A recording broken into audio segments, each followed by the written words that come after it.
When we talk about truth in small t, we would acknowledge that as something that is actual to us as the observer.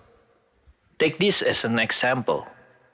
I saw my neighbor run around naked in his yard last night, and I accept it as the truth to me, according to my memory based on what I saw.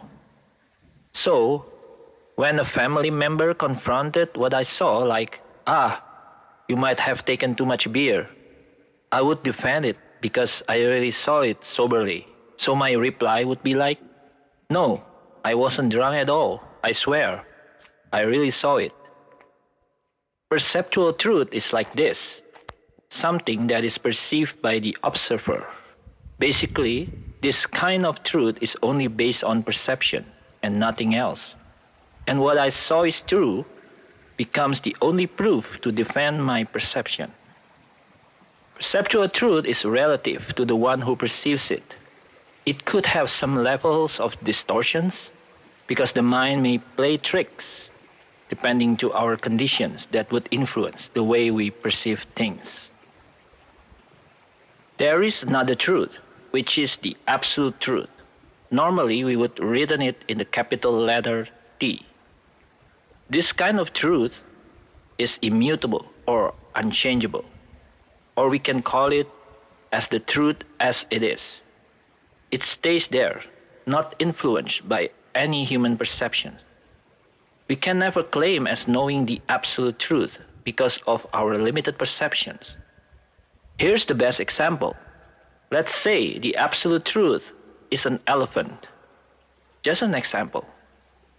A person, while blindfolded, would touch the elephant's trunk and perceives the elephant based on what he touches. Another person would touch the elephant's ear and perceives the elephant based on what she touches. These two persons can claim two different versions, quote unquote, of what the truth is. The elephant stays the same. It didn't shape shift because it has both ears and a trunk. It is only our perceptual limitation that makes one's truth to be some kind of different than the others. Our perceptual limitation creates a perspective, a point of view, so to speak, that is unique to us. It points to the same truth, only from a different angle. The one who claimed to know the elephant only based on the shape of the trunk doesn't have a lesser truth than the one who knows it from the shape of an ear.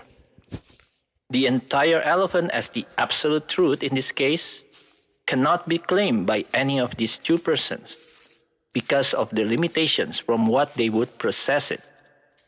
We can only take truth and claim it as our own. The notion that my own truth may be different than your own truth, but we may both share the same truth nonetheless, is the right attitude to see the truth.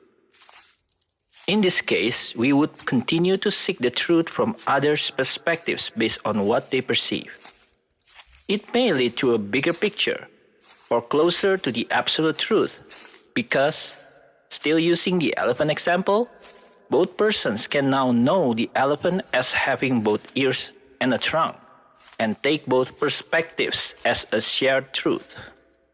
This is the main reason why, in our reality, which is perceptual, we must seek the truth, because the more we seek, the more we would understand it from other people's perspectives or angles, and we would get the bigger picture of that truth.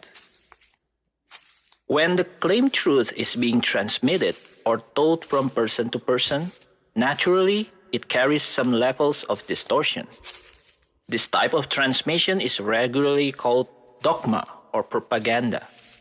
Anything that is being told as opposed of being sought and perceived through experience in the first place would carry a far more dangerous outcome. The catch is because it may carry the opposite of truth, called lie.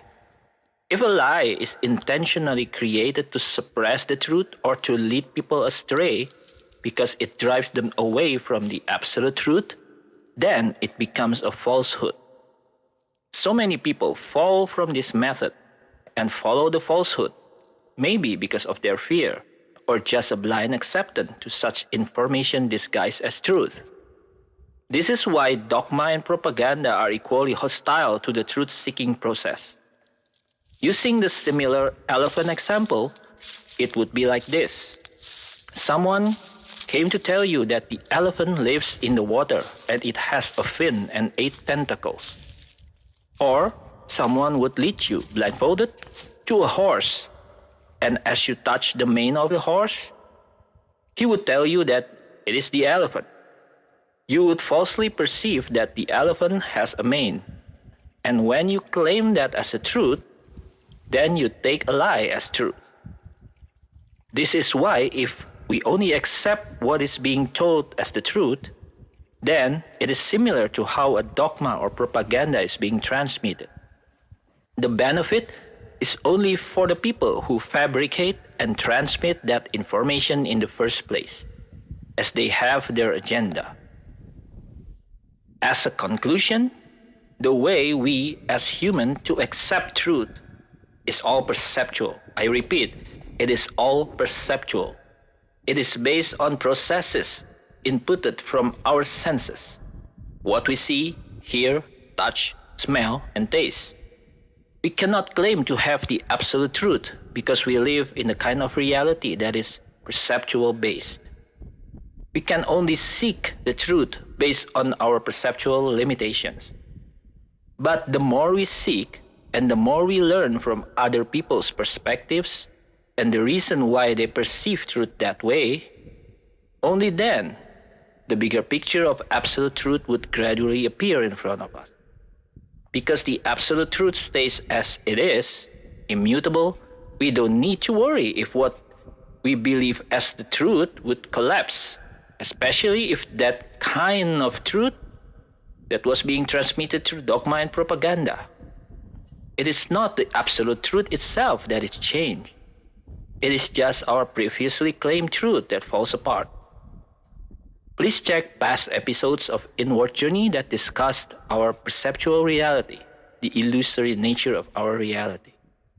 This is Jeff, podcasting for Kekal. Please like and subscribe. Thank you.